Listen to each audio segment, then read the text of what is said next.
TV shows. Am I right? What the hell are you talking about? Who are you talking to? Hey guys, welcome to another video. Welcome to a video of me talk about some television shows I've watched lately in the past months. Last time I made a TV show list was, like 7 months ago, 8 months ago. I've watched a bunch of shows lately. I thought I'd talk about them. Why not, right? So, let's get to it.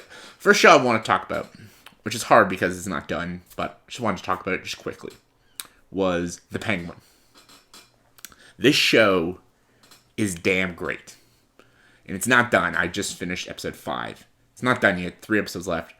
If it keeps going the way it's going, it's going to be one of the best shows of the year. Not quite a Shogun level good, but definitely it'll take the silver medal of 2024 television shows. Nothing's going to beat Shogun. Shogun is not only the best show of the year, it's the best show in this decade so far. It's probably the best show I've seen in like 15 years, Shogun. So nothing can beat Shogun. But The Penguin, great. Colin Farrell, amazing. Christina Maloney, amazing. Cast, fantastic. What they do with Oswald is amazing. This is better than the Batman movie. I'm just saying, it's better. The Batman movie was good, but there was a lot of flaws. This show is so good. The style, the cinematography, how Oswald keeps getting himself out of this terrible, horrible stuff is great. It is like a DC Sopranos. It is amazing, engaging, tightly written, well directed, incredibly well structured. Colin Farrell. This is Emmy-worthy acting in this role. Same with Christina. She's great too. It's a 9.5 out of 10 show so far. I'm fucking loving it. Incredible. And I really want to praise it because what I'm about to talk about now is the opposite of praising, and it's also Batman related. That's Batman, Kate Crusader. Yeah, I bet you all forgot this show came out a few months ago. Amazon Prime animated series. I was so excited for this show because it looked like the animation style of the animated series, Batman the Animated Series, which is one of the best Batman shows ever made, one of the best Batman stories ever told. It's Kevin Conroy, and it has the same animation style, same time period, like 1940s. The show's terrible. It's a bad show. It's not even really about Batman. It's a lot about Barbara and other fucking people. It's barely about Batman. There's one episode about his backstory, which is the best episode. They make Penguin a woman for some reason. They race swap people, just like a typical new generation comic book show. The animation is pretty cool, but that wears off. It's just really trying to be like, look, we're like the animated series from the 90s. We're great. Thing is with the animated series with the 90s. It had good characters, good writing, it had great villains, and it kept you engaged episode to episode. A lot of nothing happens this show. There's 2 episodes I enjoyed. The rest of it was just crap. And the villains that they bring in, these new-aged villains, sucked. The Two-Face, the Penguin, Harley Quinn, all terrible. And they try to bring in modern ideas, but the show takes place in the 40s, so it doesn't make any goddamn sense. A lot of the rules and a lot of the laws don't make sense within the time period it's supposed to be telling its story. So, yeah. The action was underwhelming. It just wasn't good. I was expecting so much from it, because I'm like, this could be an amazing show, and it fell apart for me. It is not good. And I don't think they'll make a season 2 because I don't know a single freaking person who's talked about this show and who's seen this show. Maybe there's people out there, and I don't know. It's not great. I'll give it a 5 out of 10 because some of the animation's good. There's 2 very good episodes. There's stuff in it that works, but it's not a good show. Though. It's not. Speaking of crap, Rick and Morty the anime. I don't know who greenlit this idea, and they've done anime shows of cartoons. They did anime Supernatural, anime X-Men. They tried to do anime a lot of things, but Rick and Morty is what confused me. I don't know why they did this. For one thing, Rick and Morty sucks now, but just trying to remake it as an anime, and especially this kind of anime, the animation is some of the most ugliest, dog shit style animation I have seen in years. It's so ugly. It's so bad. They don't even have any of the voice cast. It has no ounce of fun or humor like the first couple seasons of Rick and Morty was. It's just an awful, awful show. And I didn't think you can make an awful animated show as bad as like Harley Quinn, or Velma. This is almost at that level of Velma level. It's just not funny. It's insulting to Rick and Morty fans. And I used to be a Rick and Morty fan until season 3, and then, well, after season 3, season 4, I guess, then the show just went shit. But if you ever want to watch something kind of new age Rick and Morty, play the video game High on Life. That is a funny game, very Rick and Morty style humor. Love it. You will love that game. Super Rick and Morty, very funny. This show, Rick and Morty the anime, dog shit, 1 out of 10, one of the worst. Speaking of shit, The Office. They rebooted The Office. This is the third fucking time. They did it with Ricky Gervais as the first one. It was an okay show. Then the iconic The Office. Steve Carell, John Krasinski, Jen Fisher, Rainn Wilson, Ed Helms, Craig Robinson. Like, iconic characters, iconic jokes. It's one of the greatest comedy shows in all of sitcom. For me, it's not my favorite. I'm always a Friends guy, but The Office is iconic. I wanted to watch a couple episodes because it looked terrible. I saw the trailers for this new Office show. It looked trash. I needed to see for myself, though. I can't judge a show until I watch it. That's why I watched the first season of Velma. After season 1, I'm like, I ain't watching no fucking season 2. It's the same thing with Rings of Power. Watch season 1 Rings of Power, dog shit. I ain't gonna watch season 2. Had to do the same with The Office. It's terrible. There's not any ounce of jokes that work. I felt like this show was written by the most modern feminists I've ever... very modern. Maybe was this show written by Lily Singh? It felt like Lily Singh created this show. It's very Lily Singh sort of humor, this show. Not funny. Not a single enjoyable character. It's just ridiculous. It is trying to bank money off of the name of The Office. And it's not going to work. I won't finish it. It's terrible. 1 out of 10 so far. Don't watch it. Don't watch it. You ain't going to watch it anyways. Then there's The Perfect Couple. The Perfect Couple is a Netflix show, murder mystery. I was intrigued. The trailers really hooked me. You got some good actors. You got Nicole Kidman, your Liev Schreiber. Is that his fucking name? Ray Donovan. And Jack Rayner, who I think is an underrated actor. Seemed cool. They're at a wedding, murder happens, these uptight rich people. I'm like, okay. It's kind of like The Affair in a way. Like, that's kind of cool. First episode is good. I was very invested of where the story was going, and I kind of like these like snobby rich people, and the acting is very good. As the show kept progressing, it got just worse and worse. And then it ended in the most predictable way. I'm like, there's no way they're going to end the show like that. There's no way. They're not going to do it. And they ended exactly how I thought. I won't spoil it because I know some people haven't seen it. I'm like, oh my god, they did it. What a predictable mess. This show is... There's nothing different or unique about it. It is like so many murder mysteries you've watched.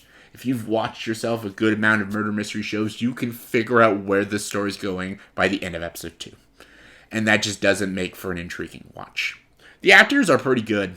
Nicole Kidman, Liev Schreiber, even my boy Jack Rayner, they're all very good. Most of the cast is good. It's the writing. It's not good. The dialogue can be very cringy, a little on the nose, and just the story just doesn't have anything profound or intriguing or anything interesting to say, and it just goes in a direction that so many stories have gone before, and it's not interesting. I'm like, please end very good. Please end. Just do not end it like I think you are. And the show disappointed. I'll scale 1 to 10. I'll give it a 6. 6 out of 10. There's good stuff in it. I can see some people still enjoying it and still liking it, even though it's super predictable and very formulaic. Some people will just really enjoy the setting, the feel of it. It's shot very nicely and the good performances. They might get very invested with it. So I could see people liking this show. It's not that great, though. All right, now we're going to do Sleeper Hit of the Year, Dark Matter. Most underappreciated show of the entire year. I don't think anyone has watched this show, and it is a shame because this is such a good show. This is definitely going to make my top 10 of the year. Joel Edgerton and Jennifer Connelly crush it. Such amazing ideas. Oh my god, just the way... I think if I even spoil the story, it ruins the show. Because I went into this show knowing nothing about it. I didn't watch a trailer. I didn't do a Google synopsis on it. I knew nothing about Dark Matter other than Joel Edgerton was in it. Because I saw him on the little poster. I put it on and binged the whole thing and loved what I saw. So all I gotta say is if you like a good, thought-provoking sci-fi show, watch Dark Matter. If not, probably not for you. It is a bit of a slog. There's some dense moments, but I'm telling you, it's well worth it.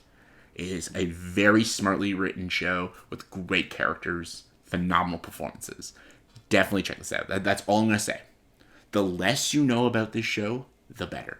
It's a 9 out of 10 show. Please see it.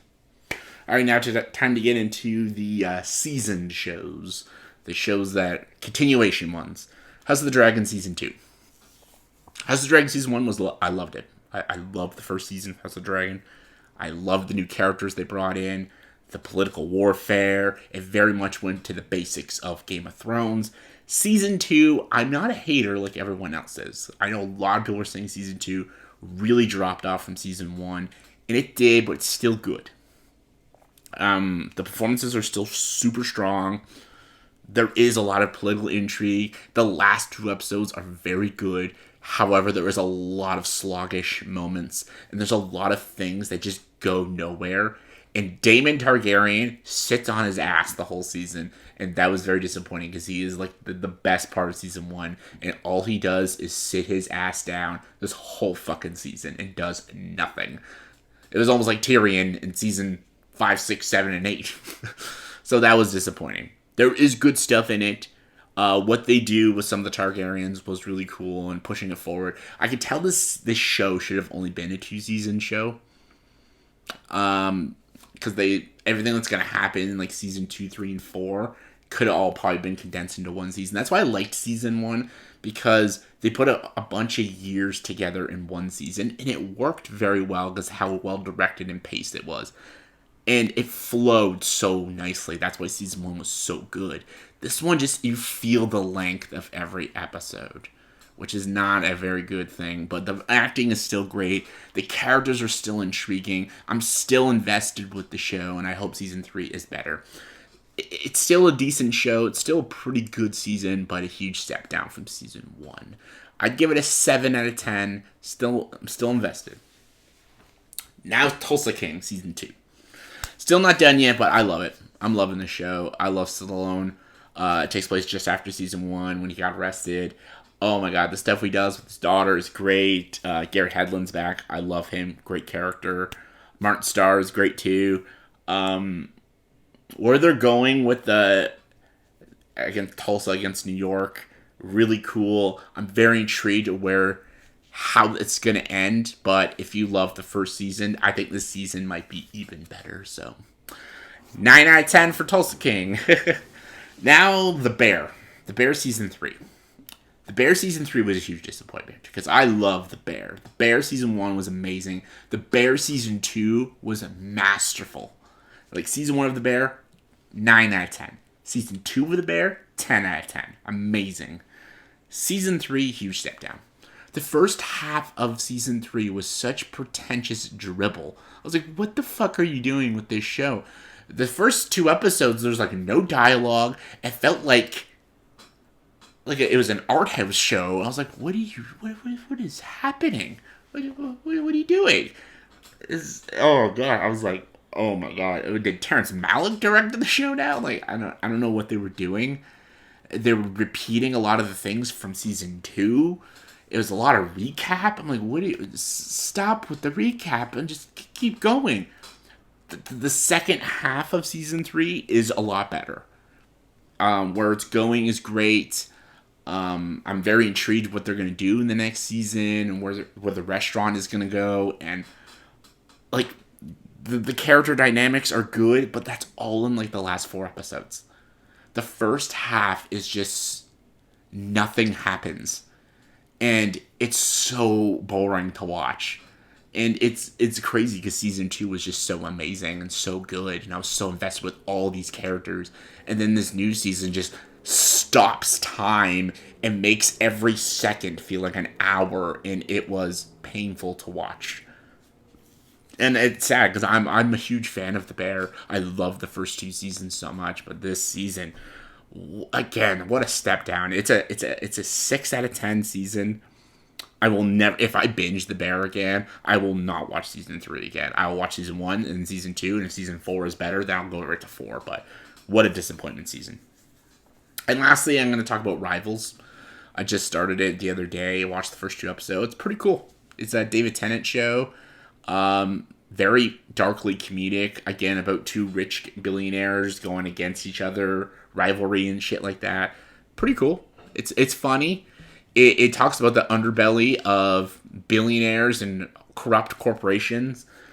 There's intriguing shit in it. I'm gonna finish it. I'll watch anything David Tennant does.